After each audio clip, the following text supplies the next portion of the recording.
Luc Ferry, A Brief History of Thought, A Philosophical Guide to Living.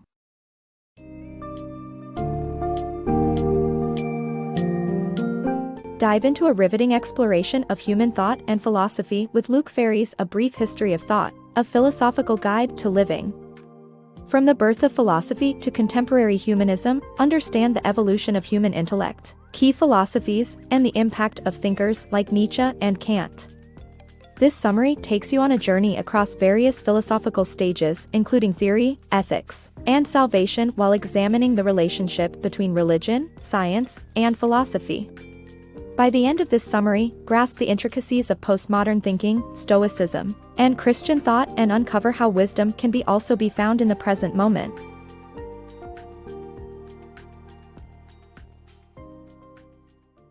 Philosophy versus mortality. Philosophy, the quest to understand our existence and meaning in life, helps us battle the fear and anxiety that stem from our awareness of mortality. In contrast to religion, which offers salvation through faith, philosophy relies on reason and logic. It includes three main stages: theory, ethics, and salvation or wisdom, aiming to help us live a fulfilled life despite the shadow of death. To appreciate the history of philosophy, we must first recognize its essence and motives. Defining philosophy is a daunting task, as philosophers are known for their diverse opinions and arguments. However, we can form a basic understanding by recognizing the limitations of human existence. Humans are finite beings, bound by time and space. Unlike other creatures, we are acutely aware of our mortality and the transient nature of life. This awareness of our impending end cultivates a fear of loss, the unknown, and the void of nothingness. Acknowledging our limited time on Earth leads us to seek ways to navigate and make sense of life. Throughout history, philosophy and religion have worked to address this fear and anxiety, albeit in distinct ways. Religion, particularly Christianity, promises salvation from the fear of death through faith. By believing in God, we are assured of an eternal afterlife in heaven, reuniting with our loved ones. In contrast, philosophy seeks to conquer the fear of death and find meaning in life through logic and reasoning. It aims to facilitate understanding of ourselves, others, and the world around us. To achieve this, philosophical thinking encompasses three stages. 1. Theory. This stage delves into the nature of reality, examining the tools we use to comprehend it. It investigates the processes we use to discern causes for natural phenomena and ways to establish the truth of a statement. 2. Ethics. Focusing on practical human concerns, ethics explores how we should behave and interact with one another. 3. Salvation or wisdom. The ultimate goal of religion and philosophy, this stage considers the meaning of life and offers guidance to help us live a fulfilled existence, free from the paralyzing dread of our mortality. One of the earliest philosophical systems to embrace this three-stage approach was Stoicism, demonstrating the long-standing impact of philosophy on human thought and our struggles with the shadow of death. Throughout history, philosophy has served as a beacon, guiding us towards understanding and conquering the fears that stem from our awareness of our finite existence. Embracing Stoicism's cosmic order. Stoicism, an influential ancient Greek philosophy, suggests that the universe functions as a perfectly harmonious, preordained natural order. According to Stoics, each part of the universe has a specific role, and they believe that this order defines the essence of reality, called cosmos. In this harmonious structure, humans must find their rightful place and act ethically to stay in tandem with the cosmic order. The Stoics also held unique perspectives on salvation and death, emphasizing the everlasting nature of our existence within the natural order. Stoicism, a philosophical school founded by Zeno of Citium in the 3rd century BC, made a significant impact on ancient Greek thought. Its core teachings centered around the idea that the universe is akin to a harmoniously functioning animal, where individual parts of the universe serve as organs with specific roles intended to support the whole. Within this natural order, humans must seek their rightful place for the system to work perfectly. This order is not an external entity, such as those seen in Judaism, Christianity, or Islam. Instead, it dwells within the universe, forming the essence of reality, which the Stoics called cosmos. For instance, consider the relationship between the human body and our environment. Humans possess eyes and legs for observing and traversing the world, intellect for overcoming obstacles, and natural resources for sustenance, clothing, and shelter. These components highlight the harmony existing within the overall order. Ethics, in the Stoic view, comprise aligning oneself with the cosmic order. Actions that go against this order are deemed wrong or bad, while those in harmony with the order are considered right or good. Thus, ethical people act according to the natural order and their assigned positions. However, this notion presents some concerns in the modern context, as it could imply accepting adverse life situations like slavery as one's rightful place. Lastly, Stoicism presents a unique understanding of salvation and death. By contemplating the universe's natural order and living harmoniously within it, the Stoics aim to recognize that death is not a definitive end to existence. They believe that death merely moves us from one state of being to another within this ever-cycling cosmic order. Eternity exists within the order, and our journey through the cosmos continues even after death, serving as a mere waypoint in our existence rather than its final destination. Revolutionizing ethics through Christianity. Christian thought brought significant changes in the areas of theory, ethics, and salvation that replaced Greek philosophy and affected world history.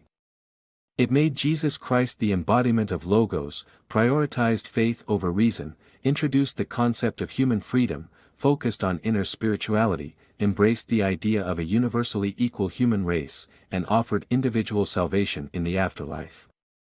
Christianity, while not a traditional philosophy, played a critical role in the transformation of the intellectual landscape throughout its history. Through its innovations in theory, ethics, and salvation, it gradually replaced Greek philosophy and left a lasting impression on the course of history.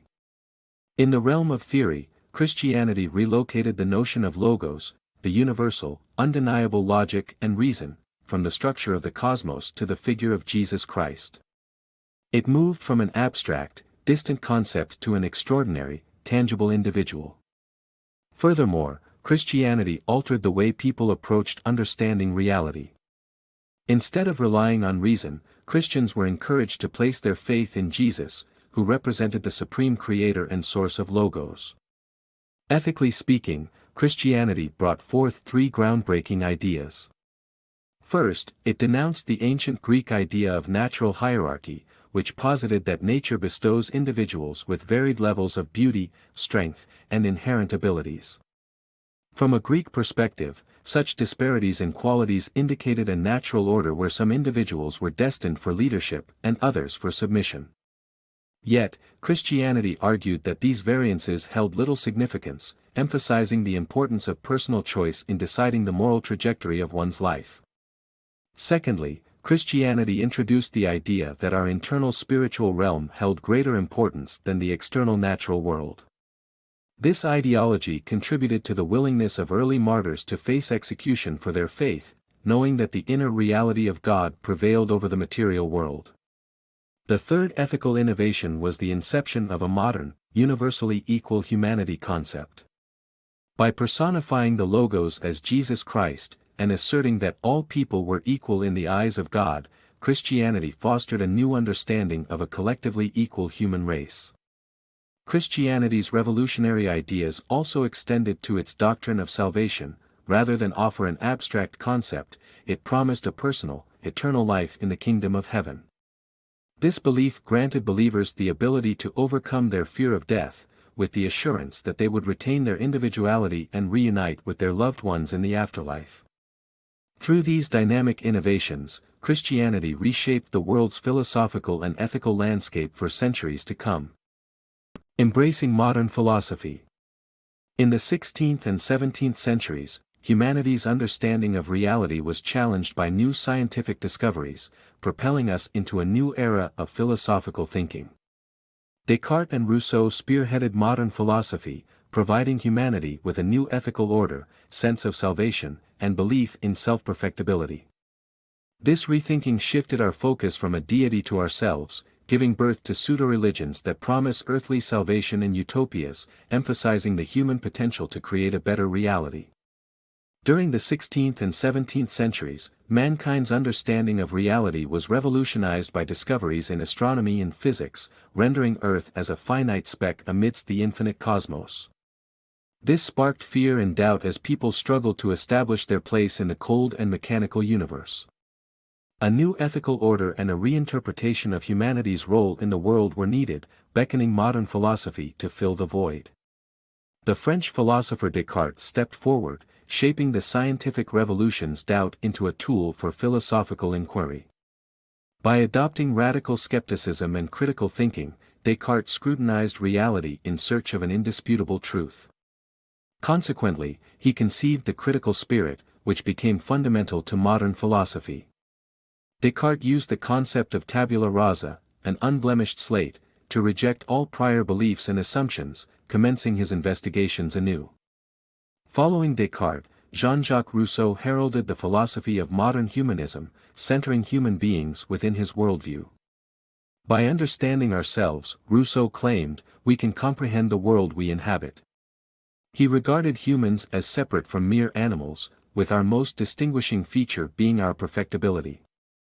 Unlike animals that act within nature's predetermined patterns, humans have an infinite capacity to change and refine themselves, exercising free will to make choices and forge unique personal histories. Moreover, humanism demanded its own notion of salvation. Consequently, religions of earthly salvation arose, pseudo-religions focused on human beings instead of deities. Communism, scientism, and patriotism emerged as such entities, promising utopian futures while conferring meaning to human existence. By endowing humanity with goals deemed more significant than individual lives, these beliefs granted a sense of purpose and assurance previously offered by traditional belief systems. Ultimately, the advent of modern philosophy transformed human understanding amidst a rapidly changing world, providing an alternative sense of salvation and self-fulfillment. By placing humans at the center of philosophical discourse, thinkers like Descartes and Rousseau allowed us to reimagine our significance in the cosmos and refocus on our own potential to reshape the world around us. Kant's ethical revolution. Immanuel Kant revolutionized the way we perceive human freedom and ethics in the 18th century. He proposed that ethical conduct is based on disinterested actions, in which we disregard our personal gain and focus on the betterment of humanity as a whole. Kant's theory encourages us to actively work against our primitive, selfish urges in our everyday lives, freely choosing to prioritize the universal good over our natural desires. By introducing the concept of a categorical imperative, an unquestionable command to act against our natural inclinations, Kant laid the groundwork for modern humanism, which would later be challenged by Nietzsche. In the wake of Rousseau's contributions to our understanding of human freedom, Immanuel Kant delved deeper into the realm of ethics, seeking to find moral guidelines for human behavior. His groundbreaking work birthed modern humanism and hinged upon two main principles. First, Kant asserted that true ethical conduct should be rooted in disinterested actions, behaviors beyond the influence of personal or selfish motives. Although we, like all other creatures, possess natural urges that push us towards fulfilling our desires, our human nature enables us to suppress these primal instincts. For Kant, a genuinely ethical and human decision calls for pushing aside our egotistical inclinations and adopting a dispassionate outlook. The second component of Kant's ethical theory insists that ethical actions strive for a universal, shared good. Ethical behavior, according to Kant, should extend beyond the interests of narrow groups, such as family or nation, and consider the broader welfare of humanity. By consciously choosing to support a common good, we utilize our freedom to make impartial decisions that promote human welfare. This practice further distances us from self-centered tendencies, bringing us closer to the entirety of humanity. Kant also introduced the concept of the categorical imperative, an unwavering command to prioritize humanity over nature, despite our natural instincts. This principle is necessary because we do not inherently prioritize the needs of humanity above our own. Thus, Kant's revolutionary ideas set the stage for modern humanism, a framework that would eventually face Friedrich Nietzsche's critique in the following century. Nietzsche's crusade against nihilism.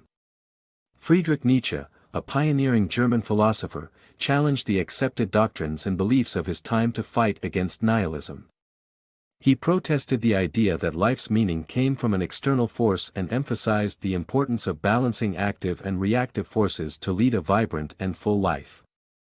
Nietzsche's philosophy is often viewed as a crusade against nihilism, a concept he believed was detrimental to life. He regarded many doctrines, like Christianity, humanism, and socialism, as reinforcing nihilism because they prioritized a better world or higher values over the present moment. Nietzsche believed that these belief systems devalued everyday life and negated its importance. To counter nihilism, Nietzsche advocated for the idea that life's meaning comes not from external forces or values but from life itself. He saw the world as a chaotic interplay of two forces, active and reactive, that could never be reduced to the classical Greek notion of harmony. Reactive forces are those that function by rejecting and repressing others. Nietzsche contended that religion, science, and modern philosophy are all reactive forces. By claiming to represent superior truths, they act against ordinary human life and devalue reality. Emotions like pity, regret, and doubt also thrive by demeaning life itself. On the other hand, active forces do not need to repress others. Art, for instance, is a realm of active forces. It presents new perspectives without the need to prove prior ideas wrong. Unlike arguing about the correctness of communism or racism, one cannot sincerely argue the validity of one artist's perspective over another. Nietzsche did not aim to completely eliminate reactive forces, but rather, he encouraged the search for balance between them and active forces. Doing so allows life to become more vivid and vibrant. The active drive to achieve a perfect balance of these forces is what Nietzsche referred to as the will to power. By teaching our active and reactive forces to work together, we can live life intensely and fully, no longer plagued by regret and self-doubt. This state of harmony, known as the grand style in Nietzsche's philosophy, can be considered his version of salvation. Nietzsche's challenge to established doctrines and his break from modern humanism's central tenets helped lay the foundation for postmodern thinking. Despite this, even his revolutionary ideas would eventually be scrutinized and called into question. Rethinking Humanism Post-Nietzsche. Addressing Nietzsche's criticism to deconstruct values and thought systems, contemporary humanism proposes a fresh approach embracing the wisdom of postmodernism while recognizing transcendental aspects in life. It acknowledges that human knowledge is limited and elevates values centered on life itself, promoting a collective view of humanity rather than abstract notions considered superior. The pervasive criticism of Nietzsche is the seemingly aimless direction following the deconstruction of values and thought systems. By denying any superiority to the present, postmodern thinking leaves the real world in a perilous position of idolatry. However, a new path emerges. We can utilize postmodernism's insights to re-envision humanism in a contemporary context. Contemporary humanism, enriched by postmodern wisdom, seeks a different path. While it dismisses the earthly salvation promoted by classical humanists, it also disagrees with Nietzsche's idea that only the tangible world exists. Instead, contemporary humanism suggests that transcendental aspects, external and superior to our own existence, do exist. The German philosopher Edmund Husserl illustrated this concept with a matchbox analogy. Although we know a matchbox has 6 sides, we can only observe 3 at once. Similarly, we can never fully grasp the reality of life with our limited perspectives, implying that certain transcendental aspects remain unseen. This transcendence, as an integral part of our reality, is here and now. Admitting this limited perspective dispels the illusion of absolute knowledge and unsettles the naive faith in science, diverging from classical humanism.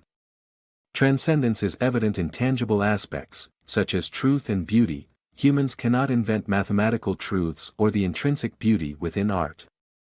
This new perspective fosters a distinct ethical framework. Drawing from Nietzsche's teachings, contemporary humanism discards values that claim superiority over life, an idea that has affected Western democracies today. Few willingly sacrifice themselves for a divine entity or a communist regime. Instead, contemporary humanism cultivates values rooted in life, prioritizing horizontal transcendent values, such as collective humanity, over vertical notions like patriotism. The focus shifts towards uplifting fellow human beings instead of abstract ideas deemed superior. Though contemporary humanism lacks the salvation offered by Christianity, which assuages the fear of death, it harnesses this fear as a motivational force. This fear compels us to reevaluate our priorities and act in the best interests of humanity as a whole.